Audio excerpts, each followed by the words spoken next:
Livro de Lúcius, Jornada dos Anjos, romance psicografado pela médium Sandra Carneiro, capítulo 46. Stephanie preparava o almoço. O correr dos anos e as diversas dificuldades pelas quais passara já haviam embranquecido a maior parte de seus cabelos. Escutou o chamado do filho. Era a única pessoa capaz de conversar com ele e entender o que dizia. Nem mesmo Eric tinha condição de se comunicar a tal ponto com o filho. Ela se aproximou e indagou. O que foi, Daniel? Tentou traduzir a fala quase incompreensível. Quer saber o que está acontecendo, não é? Enxugou as mãos, puxou uma cadeira e sentou-se ao lado do filho para explicar. Nosso país está em guerra, uma guerra estúpida entre os estados do norte e alguns outros que se rebelaram no sul. Pierre Porcaquá. Por quê? Procurou confirmar o que ele dizia. Ele aqueceu com a cabeça e ela prosseguiu com o olhar cansado, soltando um fundo suspiro. Não entendo muito bem, mas parece que o principal problema são os escravos. Os sulistas querem continuar tendo escravos e nós, aqui do norte, não. Após tentativa frustrada de expressar o que pensava e sentia, Daniel rugiu irritado. Ela ergueu-se e falou, olhando firme para o filho. Se vai começar a urrar de novo, volto para o que estava fazendo. Sabe que nós dois precisamos ter paciência. Do contrário, não conseguimos nos entender. Daniel esforçou-se por se acalmar e ela, ao vê-lo mais controlado, disse: Sei que também não gosta dos negros. Já percebi o modo como olha para eles quando vem auxiliar seu pai na lavoura. Levantando-se e voltando para a mesa onde preparava a refeição, continuou. Temos de aprender a respeitá-los. No norte, a maioria é livre, mas muitos conseguem fugir do sul e vêm parar aqui quase mortos. Era o início do mês de maio de 1861 e a situação no país estava tensa.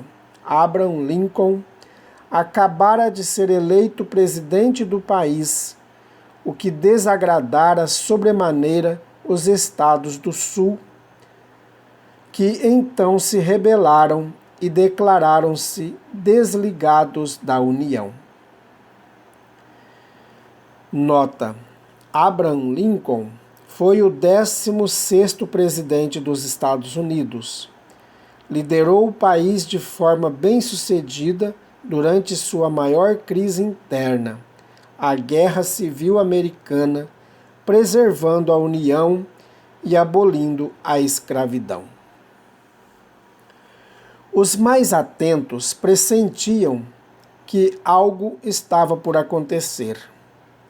Stephanie silenciou e concentrava-se no preparo da refeição quando Eric entrou ofegante. A esposa virou-se e o fitou. O que houve? Que tumulto é esse lá fora? E apontando o filho com a cabeça, prosseguiu. Daniel está aflito, querendo entender o que se passa. Eric, que agora já respirava com mais calma, respondeu. Os confederados atacaram o forte de Sumter e o presidente está convocando todos os homens saudáveis de menos de 50 anos para engrossar as fileiras do exército com o objetivo de conter e acabar com essa guerra o mais rápido possível. Stephanie sentiu o chão escapar-lhe, sentou-se atordoada e indagou, incrédula. Então, estamos em guerra? É uma guerra civil, Stephanie.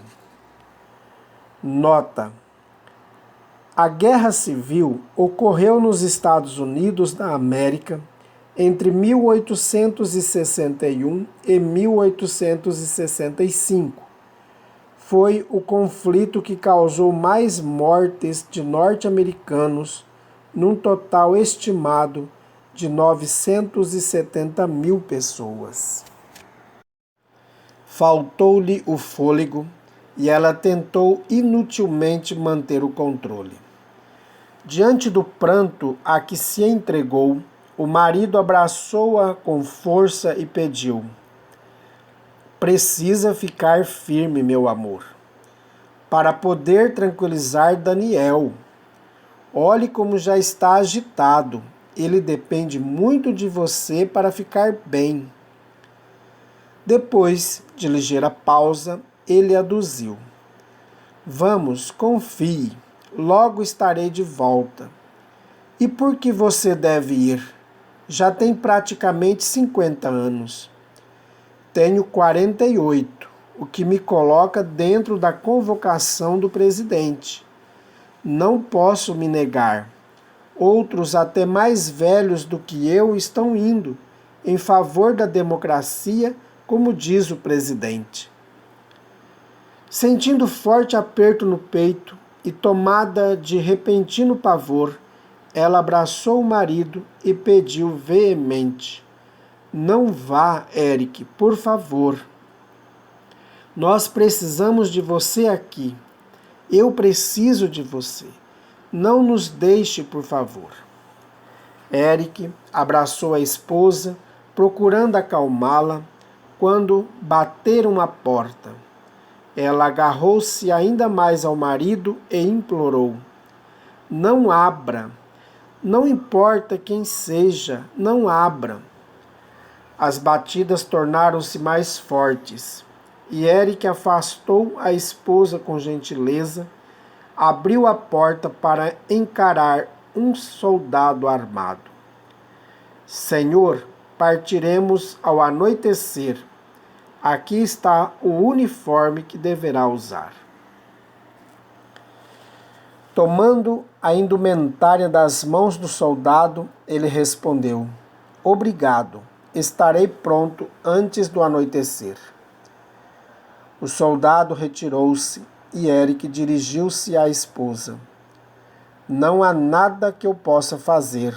Estamos convocados. Stephanie sentou-se e, debruçando a cabeça sobre os braços, chorou amargurada. Sentia as forças esvaírem-se do seu corpo. O marido abraçou-a e guardou silêncio.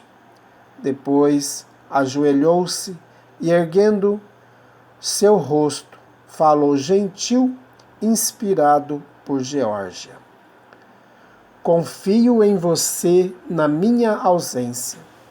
Sei que saberá tomar as decisões certas, as melhores atitudes. Você cresceu muito ao longo desses 19 anos, minha querida.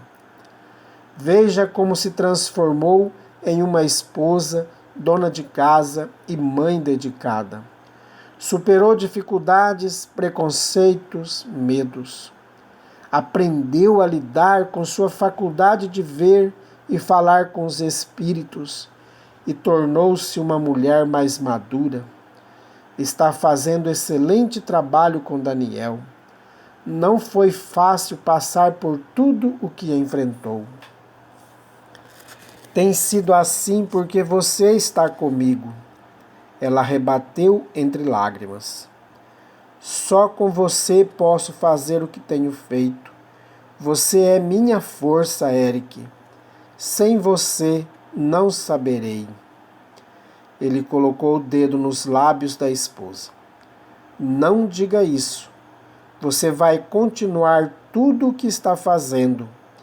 Eu estarei sempre com vocês, em pensamento, mesmo que longe fisicamente.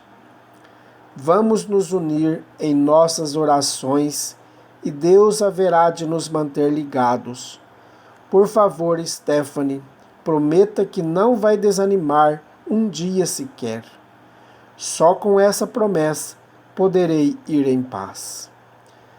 Envolvida por Geórgia e por outros espíritos amigos que amparavam a família, ela, num esforço imenso, respondeu: Eu prometo.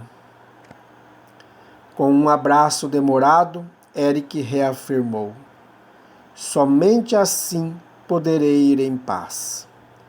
Em seguida, abraçou o filho e pediu, fitando-o bem nos olhos: Daniel, enquanto eu não estiver aqui, quero que se esforce ainda mais e faça o que puder para colaborar com sua mãe. Mantenha-se calmo, por favor, meu filho. Ela precisa de você. Enquanto eu estiver fora, vocês terão um ao outro. Por favor, ajudem-se. Demonstrando que compreendia o pai, Daniel, com os olhos rasos de lágrimas, moveu a cabeça afirmativamente. Eric abraçou-o de novo e falou, refreando a emoção que o dominava: Isso mesmo, meu filho, eu conto com você. E logo foi para o quarto, buscando ficar um pouco a sós. Stephanie continuou por longo tempo sentada à mesa, sem ânimo para sair dali. Escoada quase uma hora, Eric voltou para a sala e estranhou. Não vamos almoçar? Preciso sair daqui bem forte. Stephanie, que tinha o olhar perdido, parecia não ouvir o marido. Ele insistiu. O almoço está pronto? Estou com fome. Como se despertasse daquele pesadelo, Stephanie levantou-se e respondeu: Está tudo pronto, claro. Pode sentar-se para almoçar. Vou auxiliá-la com a mesa. Durante a refeição, Eric fez o possível para comer normalmente, enquanto Stephanie, depois de alimentar o filho, ergueu-se e foi para a pia. O marido indagou: Não vai comer nada? Mais tarde. Eric ficou em silêncio. Sabia que, como ele, Stephanie se empenhava o mais que podia para evitar o desespero. Cada segundo que passava era como uma lança penetrando o coração dela. Como nunca em toda a sua vida, desejou que o tempo parasse naquele momento. Não suportava pensar que dentro em pouco veria seu marido sair, partindo para uma guerra em algum lugar distante de casa. Os dois juntos prepararam uma pequena mochila com os pertences essenciais que deveria levar, e ele colocou ali também a Bíblia. Sentindo a hora se aproximar, Stephanie não conseguia conter o pranto incessante que rolava silencioso pelo seu rosto. Sua dor era profunda. Eric despediu-se do filho com um longo abraço. Depois, ela o acompanhou até a varanda e o abraçou com extremado carinho. Beijou-lhe a face, depois a testa, depois os lábios e pediu: Cuide-se, meu amor, e lembre-se de que eu o amo mais do que tudo. Você é a luz da minha vida. Ele limpou as lágrimas que desciam pela face da esposa e insistiu: Seja forte, Stephanie. Confie em Deus. Vou tentar, Eric. Não posso compreender por que essa guerra estúpida está acontecendo, mas vou tentar. Lembre-se de que Deus nada tem a ver com o desatino dos homens. Essa guerra é estúpida, concordo, e é uma guerra feita pelos homens.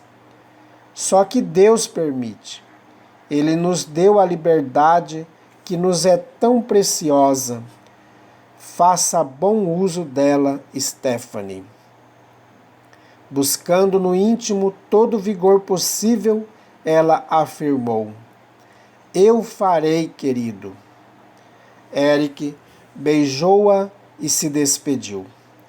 Enquanto a carroça transportando os recém-recrutados partia, Stephanie fixou o olhar no marido até sua imagem se tornar invisível, sentindo a dor mais profunda que jamais experimentara, olhou para o céu e depois ajoelhou-se na varanda e pediu: Por favor, meu Deus, dê-me forças. Geórgia sustentava a filha do coração com intensas energias para que não desfalecesse.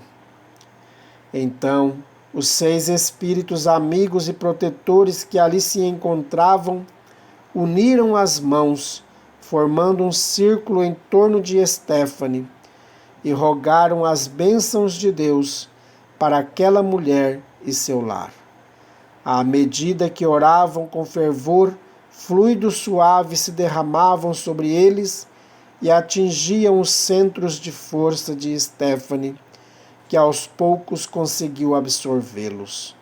Com isso, ela pôde enfim levantar-se e entrar, tentando concentrar a atenção em seus afazeres. Dia e noite, Geórgia a acompanhava, transmitindo-lhe energias e influenciando-lhe os pensamentos e sentimentos para que não se entregasse ao desânimo, nem se deixasse abater, como era de sua tendência habitual. Stephanie, apoiada naquelas vibrações e sob a inspiração de Geórgia, orava 3 vezes ao dia, às 9 horas da manhã, ao meio-dia e às 6 da tarde. Assim se fortalecia, bem como permitia que fossem mantidos à distância os espíritos que desejavam perturbá-la e ao filho. Entretanto, tão logo Eric partiu, Núbio orientou seus servos a tudo fazerem para destruir aquele lar, com o objetivo de resgatar o domínio sobre Constantino.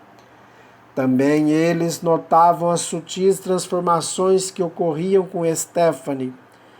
Percebiam mudanças reais acontecendo em seu campo espiritual, e isso lhes desagradava muito. Núbio bateu com violência na mesa e gritou: Quero que a destruam. Não admitimos ninguém despertando por lá. É fundamental mantermos o controle sobre eles. Faremos dos Estados Unidos a maior nação do planeta e através deles dominaremos o mundo inteiro. Incapaz de seguir o raciocínio de Núbio, um de seus comandados indagou: Essa guerra se alastrará pelo mundo todo? Não. Nosso domínio se firmará de maneira muito mais sutil. Os homens progridem com lentidão, e para deter esse progresso, daqui para frente, não usaremos apenas a força bruta, atuaremos sobre suas mentes de forma hábil e ardilosa. Vamos criar através dos americanos uma cultura que haverá de aprisionar as mentes humanas ao nosso controle. Nenhuma religião nos fará recuar, nem mesmo Deus poderá nos impedir. Um dos colaboradores, que desejava maior destaque no meio do bando, interveio do fundo da sala. E a tal atividade incansável dos espíritos do bem que se percebe em toda a Europa? Você já foi informado do novo movimento chamado Espiritismo que apareceu por lá? Sabe se ele oferece algum perigo para nós? Núbio fechou o senho irado. Por enquanto não podemos fazer absolutamente nada. Estão protegidos por poderosas falanges de espíritos de luz, que não nos permitem maior aproximação daqueles a quem orientam. E o tal Denizard Revail? Não podemos atingi-lo? Ele deve ter pontos fracos. Já sabemos como é isso. Podemos derrubá-lo. Nota: Hippolyte Léon Denizard Revail, conhecido como Allan Kardec, foi o educador francês nascido em Lyon, cujas observações, estudos e pesquisas sobre os fenômenos espirituais deram origem à doutrina espírita. Você é muito burro mesmo. Não ouviu o que eu disse? Todos eles estão sob forte proteção, especialmente Revail. Até esse deve ter um ponto fraco. Recebi detalhada a ficha dele. É um espírito do bem há muito tempo.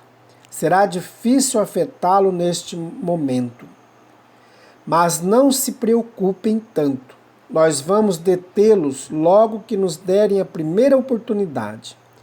Essa elevada falange que se mobilizou sobre a terra não poderá defendê-los para sempre. Derrubaremos os seguidores desse movimento e o enfraqueceremos, deturparemos e destruiremos exatamente como fizemos nos primórdios do cristianismo e depois com a reforma protestante. Não se preocupem. Vamos primeiro nos dedicar a fortalecer o Império Americano, transformando-o no que queremos e na referência para o mundo inteiro. Não haverá religião que seja capaz de nos conter. Agora vão, acabe com Stephanie e com o filho. E como faremos? Ela não nos dá ouvidos, está sob proteção cerrada. Fitando-os com olhos flamejantes, Núbio sugeriu: destruam Eric. Será muito mais fácil do que imaginam. Ele está vulnerável no meio da guerra. Diante da visível dúvida de seus comandados, ele orientou: façam Eric participar da linha de frente do pelotão, no campo de batalha, e coloquem a divisão de Licínio contra ele. O restante acontecerá por si só. Entenderam? Licínio está na Virgínia e o esquadrão de Eric não deve chegar até lá, pois tratem de colocá-los frente a frente e insuflem a memória de Licínio para reavivar o ódio que ainda traz daquele que o assassinou um dia. Ele saberá encontrar Marco em meio à multidão de soldados.